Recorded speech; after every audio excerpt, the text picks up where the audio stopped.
ढाको छाडेर रुँदै छिमेक भ्रमण गर्ने अनौठो कीर्तिमान बनाउने को हो? यो प्रश्नसहित नेकपा एमालेका केन्द्रीय सदस्य तथा राजनीतिक विश्लेषक गोविन्द थापाले एउटा लेख लेख्नु भएको छ। सनराइज खबरमा प्रकाशित सो लेखको शीर्षक छ देउवाको भारत भ्रमणका क्रममा देखिएको चिन्ताजनक र लाजमर्दो प्रकरणहरू। लेखमा गोविन्द थापाले सोध्नु भएको छ, चुनाव हारिनी भयो भन्दै ढाको छाडेर रुने, आँसु पुस्न छिमेकमा जाने विश्वको पहिलो प्रधानमन्त्री को हो? जवाफमा गोविन्द थापाले लेख्नु भएको छ, नेपालका प्रधानमन्त्री शेरबहादुर देउवा हो। देउवाले ढाको छाडेर रुँदै छिमेक भ्रमण गर्ने अनौठो कीर्तिमान बनाउनु भएको ठहर गर्दै गोविन्द थापाले अगाडि लेख्नु भएको छ, कुनै देशको प्रधानमन्त्री विदेश जाँदैछ, विदेश जानु अघि उसले के गर्छ? धेरै काम कुरा गर्छ। विदेश जानु अघि देशभित्र आफू असाध्यै कमजोर छु भनेर घोषणा गर्छ? पटक्कै गर्दैन। प्रधानमन्त्री शेरबहादुर देउवाले भारत जानु अघि आफू र आफ्नो पार्टी निरीह बनेको, एमालेको तुलनामा कमजोर रहेको, एमालेले चुनाव जित्ने घोषणा गर्नुभयो।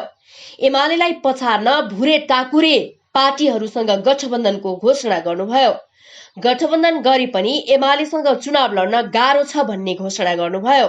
त्यसपछि कुम्लो कुटुरो बोकेर भारत जानुभयो। संसारमा काम नलाग्ने कुनै वस्तु हुँदैन, कूटनीतिमा अर्थ नलाग्ने कुनै काम हुँदैन। कूटनीतिमा सानो भन्दा सानो कामको पनि अर्थ हुन्छ। जसरी संविधानमा कमा र फुल स्टपको पनि अर्थमा आनको तान फरक पर्छ, जसरी ह्रस्व र दीर्घले पनि अर्थमा आकाश पातालको फरक पार्छ। त्यसै गरी कूटनीतिमा पनि ससानो कामले अति नै ठूलो अर्थ राख्छ, सन्देश दिन्छ। प्रसंग हो प्रधानमन्त्री शेरबहादुर देउवाको भारत भ्रमणको। देउवा भारत जानु अघि र गइसकेपछि नेपालमा उहाँको भ्रमण बारे खासै प्रश्न उठाइएन। प्रमुख प्रतिपक्षी नेकपा एमालेका अध्यक्ष केपी शर्मा ओलीले चुनावको मुखमा किन भारत भ्रमण गरेको हो फर्किएर आएपछि सोध्छु भन्नुभयो। बाँकी छिटफुट टीका टिप्पणी भएको देखियो। समग्रमा देउवाको भ्रमणलाई लिएर कडा विरोध भएको देखिँदैन। देशभित्र देउवा र वर्तमान सरकारसँग असहमत जनताको बाहुल्य छ। देउवा सरकार बनेकै अनैतिक, अवैधानिक र असंवैधानिक रूपमा हो। यो जगजाहेर विषय हो। तर देउवाको भारत भ्रमण भइरहेका बेला विरोध सर्वथा अनुचित थियो, किनभने देशको आन्तरिक राजनीति जे जस्तो भए पनि विदेश गएको बेला देउवा हामी सबैको प्रधानमन्त्री हो, यो देशको प्रधानमन्त्री हो। यति लेखिसकेपछि एमाले केन्द्रीय सदस्य तथा राजनीतिक विश्लेषक गोविन्द थापाले प्रश्न उठाउनु भएको छ, भारत जाँदा देउवा सबैको प्रधानमन्त्री बन्नुभयो? भारत भ्रमणका बेला उहाँले नेपालको प्रधानमन्त्री हुँ भने जस्तो व्यवहार देखाउनु भयो? गोविन्द थापा लेख्नुहुन्छ, बरु कंग्रेसको सभापति कथित गठबन्धनको एक नेताको हैसियतले भ्रमण गरिरहेको छु भने जस्तो देउवाले देखाउनु भयो। परमादेश षड्यन्त्रबाट देउवा सरकार बनेको हो। परमादेश षड्यन्त्रकै निरन्तरताका रूपमा भ्रमणको अर्थ लागोस् भन्ने ढंगले देउवाले व्यवहार गर्नुभयो। हंस, वंश र नक्सा उपशीर्षकमा एमाले केन्द्रीय सदस्य तथा राजनीतिक विश्लेषक गोविन्द थापा लेख्नुहुन्छ, भारत भ्रमण देउवा एक्लैको अर्थात् प्रधानमन्त्रीको मात्र ठहरिएन। यो भ्रमण प्रमादेशीय गठबन्धनले गरेको थियो। देउवा निमित्त नायक मात्र हुनुहुन्थ्यो। नेपालमा अस्थिरता र अशान्तिका कारकहरू जो हुन्, नेपालको राष्ट्रिय स्वाभिमान र हितका विरोधी जो छन्, ती सबैको प्रेत देउवाको टोलीमा संलग्न थियो। एमसीसी पारित भएकोमा दङ्ग परेका देउवाले चुनाव जित्छु भन्दै डङ्का पिट्नुपर्ने होइन र? त्यस विपरीत रुँदै भारत किन जानुभयो? देउवाको भ्रमण किन र केका लागि भन्ने बुझाउन एउटा घटना नै काफी छ। देउवाको भ्रमणको बेला भारतको राजधानी नयाँ दिल्ली स्थित नेपालको राजदूतावासबाट चुच्चे नक्सा हटाएर बुच्चे नक्सा राखियो। देउवाको भ्रमणभित्रको नीति, नियत र दाउपेच बुझ्न यो एउटा प्रकरण नै काफी छ। यो देउवाको मात्र भ्रमण होइन, गठबन्धनकै भ्रमण हो। प्रधानमन्त्रीको मात्र भ्रमण भएको भए स्थापित मान्यता अनुसार भ्रमण टोली बन्थ्यो। भ्रमण टोलीमा सामेल पात्र र प्रवृत्तिहरू हेर्दा देउवाले नभएर गठबन्धनले भारत भ्रमण गरेको देखिन्छ। भ्रमण टोलीमा प्रचण्ड र माधव नगए पनि उनीहरूको हंस र राजनीतिक वंश दिल्ली गएको छ। यति निर्लज्ज भ्रमण हेर्दा के लाग्छ भने भ्रमण टोलीमा देउवाको साथमा प्रचण्ड र माधव आफै गएको भए हुन्थ्यो। प्रचण्ड र माधवले मोदी, काशी विश्वनाथ, आदित्यनाथ, बीजेपीको कार्यालय आदि प्रत्यक्ष दर्शन गर्ने मौका गुमाउनु भएको छ। भ्रमण अगाडि देउवा सरकारले देखाएको शङ्कास्पद र अस्वाभाविक व्यवहारहरू। 1. स्थानीय चुनाव तय गरेर भ्रमण गरियो। एमालेलाई जित्न सकिँदैन भन्ने घोषणा गरेर प्रधानमन्त्री देउवा भारत जानुभयो। एमालेसँग जित्न सकिँदैन भन्ने लागेको हो भने जाने ठाउँ जनतामाझ हो, भारत होइन। 2. चिनिया विदेश मन्त्री वाङ यीको भ्रमणकै सेरोफेरोमा देउवाको भारत भ्रमण हुने सार्वजनिक गरियो। 3. भ्रमण अघि सघन गृह कार्य गरिएन। चिनिया विदेश मन्त्री आएकै मौकामा भारत भ्रमण सार्वजनिक गर्नुपर्छ भन्ने नियतसाथ भ्रमण तय गरिएको देखियो। 4. भारत भ्रमण अघि विभिन्न क्षेत्रसँग सुझाव लिने परम्परा अवलम्बन गरिएन। 5. भ्रमण अघि प्रमुख प्रतिपक्षी दलसँग सल्लाह गरिएन। प्रतिपक्षी नेतासँग सल्लाह लिने परम्परा तोडियो। 6. परमादेशबाट सरकार बनाएर लगातार नेपालको असंलग्न परराष्ट्र नीति भत्काउँदै गएपछि भारत भ्रमण गरियो। 7. षड्यन्त्रमूलक ढंगले भारत भ्रमण तय गरियो। देउवाको भारत भ्रमण रहस्यमय किन बन्दैछ भने उहाँले लिखितमा केही पनि गर्नु भएन, बकितममा भने ठूलै कुरा गर्नुभयो, जस्तो कि सीमा समस्या। द्विपक्षीय विज्ञप्तिमा सीमा समस्याबारे एक वाक्य पनि उल्लेख छैन। तर संयुक्त पत्रकार सम्मेलनमा मोदीको छेउमा उभिएर उहाँले भन्नुभयो, सीमा समस्याबारे कुरा उठाएको छु। तर कुन सीमा समस्या, कुन ठाउँको सीमा समस्या? देउवाले चुइक्क बोल्नु भएन। बोलेर मात्र हुँदैन, दुई देशको आधिकारिक लिखितममा कुरा आउनुपर्छ। सीमा विवादबारे लिखितममा कुरा आएन। सीमा समस्याबारे कुरा उठाए भन्नु अमूर्त हो। नेपाल र भारत बीच सीमा समस्या धेरै ठाउँमा छ। पछिल्लो कालमा कालापानी लिपुलेक समेटेर नेपालको सार्वभौम संसदले प्रस्ताव पारित गरेर नयाँ नक्सा समेत जारी गरेको छ।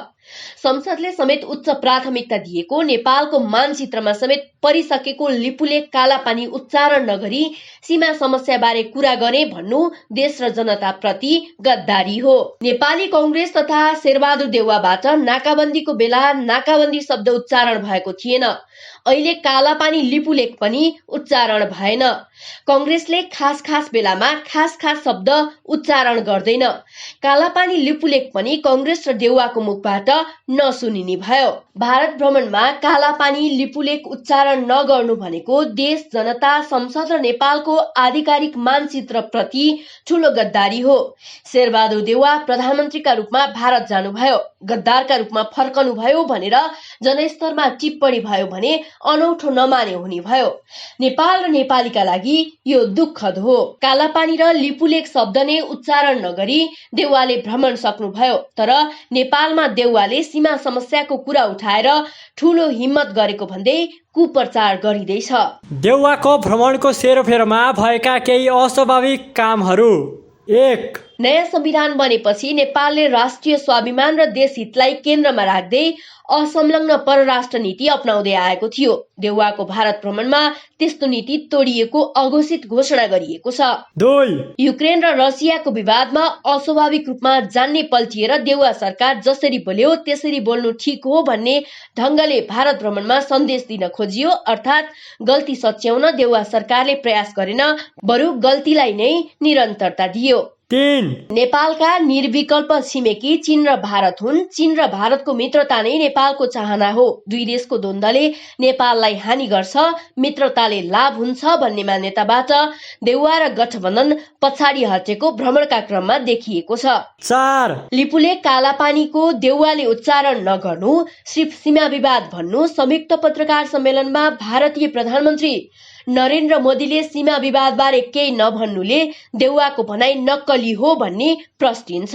5. प्रबुद्धहरूको समूह इपिजीले तयार पारेको प्रतिवेदन दुवै देशका प्रधानमन्त्रीले ग्रहण गर्नुपर्नेछ। सो प्रतिवेदन बुझ्न भारतीय प्रधानमन्त्रीले मानिरहेका छैनन्। सो प्रतिवेदन बुझ्न नेपाल भने तयार छ। देउवाले सो प्रतिवेदनबारे एक वाक्य उच्चारण नगर्नुको कारण के हो?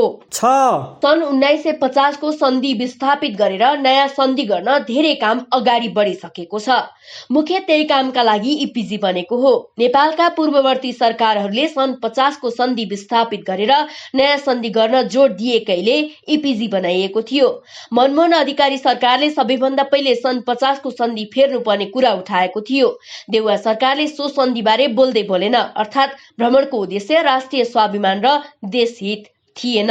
देउवा र गठबन्धनको आँसु र भारतीय रुमाल उपशीर्षकमा एमाले केन्द्रीय सदस्य तथा राजनीतिक विश्लेषक गोविन्द थापाले अगाडि यस्तो लेख्नु भएको छ। एकदम गम्भीरता साथ ध्यान दिनुपर्ने कुरा के छ भने देउवाले भारत भ्रमण जानु अघि प्रचण्ड, माधव, मोहन विक्रम सिंह लगायतका भुरे टाकुरे पार्टीसँग गठबन्धन गर्ने घोषणा गर्नु भएको थियो। कसै गरे पनि एमालेसँग चुनाव जित्न सकिँदैन भन्ने घोषणा गर्नु भएको थियो। सामान्यतया चुनावमा हार्ने निश्चित भएको शक्तिले पनि जित्छौं भनेर गफ दिन्छ।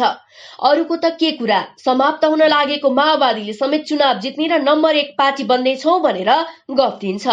माधव नेपालले पार्टी बनाइसक्नु भएको छैन। उहाँको पार्टी कांग्रेस र माओवादीको साझा भातृ संगठन मात्र हो। माधवको समूहले समेत चुनाव जित्छौं भनेर मान्छे हँसाउँदैछ। तर कांग्रेस जस्तो स्थापित पार्टीका नेताले चुनाव जित्न सकिँदैन, एमालेसँग हारिन्छ भनेर अगाडि नै इन्तु न चिन्तु भन्नु अस्वाभाविक थियो। एमालेसँग कांग्रेस र गठबन्धनले सक्दैन। एमाले गठबन्धनलाई धुलो चट्टाइदिन्छ भन्ने जग जाहेर छ। तैपनि देउवाले चुनाव हारिन्छ भन्दै लाचारी प्रकट गर्नुको कुनै षड्यन्त्रमूलक कारण थियो। भारत जानु अघि नै देउवाले एमालेसँग हारिन्छ भनेको बिना कारण होइन भन्ने अहिले खुल्दैछ। कुनै जमाना थियो नेपालमा भारतले चुनावी भोटमा तलमाथि पारिदिन सक्थ्यो रे। देउवाले त्यही युग सम्झनु भयो सायद, त्यसैले चुनाव हार्न लागियो भन्दै रुवावासी गरेर दिल्ली जानुभयो। एमसीसी पारित गरेको उत्सव मनाउन मात्र देउवा दिल्ली जानु भएको थिएन भन्ने प्रश्न भइसकेको छ। यो वाक्यलाई फेरि एकपटक सुनौ। एमसीसी पारित गरेको उत्सव मनाउन मात्र देउवा दिल्ली जानु भएको थिएन भन्ने प्रश्न भइसकेको छ। चुनाव घोषणा, चुनाव हार्ने घोषणा अनि दिल्ली पुगेर भारतीय जनता पार्टी बीजेपीको कार्यालय भ्रमण बीच ठूलो सम्बन्ध छ।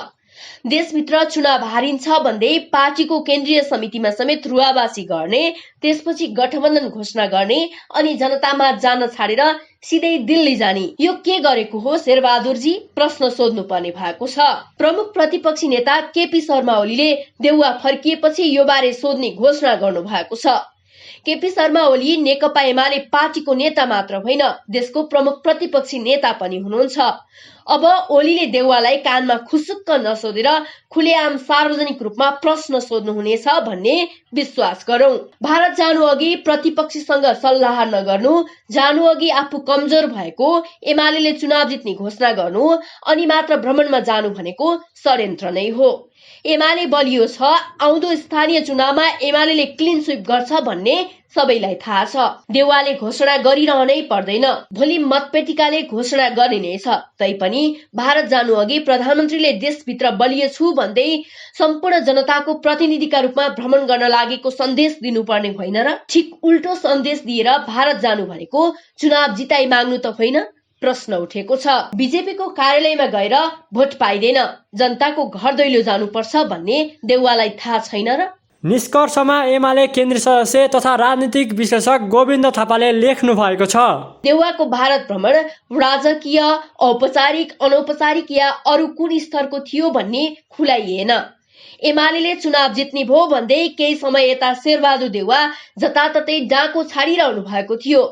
आफ्नै पार्टीको केन्द्रीय समितिमा बरबरी रोएर आँसु पुस्न गए जसरी देउवाको भारत भ्रमण भएको छ। चुनाव हारिने भयो भन्दै भारत जानुको कुनै न कुनै कारण पक्कै होला। कतै हार्ने चुनाव देउवाले रोक्ने त होइन। 5 दलीय गठबन्धनले चुनावमा केही गर्न नसक्ने स्पष्ट भएपछि गठबन्धनको अघोषित पार्टनर खोज्न गएको त होइन? प्रश्न अनेक छन्। निष्कर्षमा देउवाको यो भ्रमण बारे यी कुरा भन्न सकिन्छ। 1. नेपालको स्वतन्त्र परराष्ट्र नीतिमा अड्न परमादेशीय गठबन्धन तयार छैन। 2. भारत र चीन दुवैसँग मित्रवत सम्बन्ध राखेर राष्ट्रिय स्वाभिमान र हितमा आधारित परराष्ट्र नीति सञ्चालन गर्न गठबन्धन तयार छैन। 3. 5 दलीय गठबन्धनलाई जनताको भोटले चुनाव जितिन्छ भन्ने विश्वास छैन, त्यसैले रैलो गर्दै आँसु पुस्ने रुमाल खोज्न गठबन्धन विदेशिएको हो, अन्य देशको पनि भ्रमण गर्न सक्छ। 4 चुनाव हारिने भयो, जिताइदिन पर्यो भन्दै देउवा र गठबन्धनले यसरी नै डाको छाडेर रुँदै अरू देशको पनि भ्रमण गर्न सक्छ। चुनावको मुखमा विदेश भ्रमणमा जान पाइँदैन भनेर कडा विरोध गरिनुपर्छ। विदेशीसँग नभएर जनताको घर दैलोमा मागेर मात्र भोट पाइन्छ भनेर गठबन्धनले नबुझ्ने भयो। 5 नेपाल भारत सम्बन्धलाई देउवा सहितको गठबन्धनको भ्रमणले नाकाबन्दी पहिलेको अवस्थामा फर्काउन सफल भएको छ। 6 अब देउवा र गठबन्धनले हारिने चुनाव रोक्न सक्छन्। चुनाव रोक्न सम्भव नभएमा व्यापक धाँधली गर्नेछन्। विगतमा भरतपुर महानगरमा गरेको भन्दा निर्लज्ज धाँधली गर्न प्रयास गर्नेछन्। 7 नेपाल र भारत बीच पारस्परिक सहमति, सहकारी र सम्मानमा आधारित सम्बन्ध केही टाढिएको छ। र अन्तिम वाक्यमा गोविन्द थापाले लेख्नु भएको छ, गठबन्धन र देउवा सरकारले भत्काएको परराष्ट्र नीति चुनावबाट जनादेशले मात्रै सच्याउन सक्छ। यो वाक्यलाई फेरि दोहोर्याउँ, गठबन्धन र देउवा सरकारले भत्काएको परराष्ट्र नीति चुनावबाट जनादेशले मात्र सच्याउन सक्छ।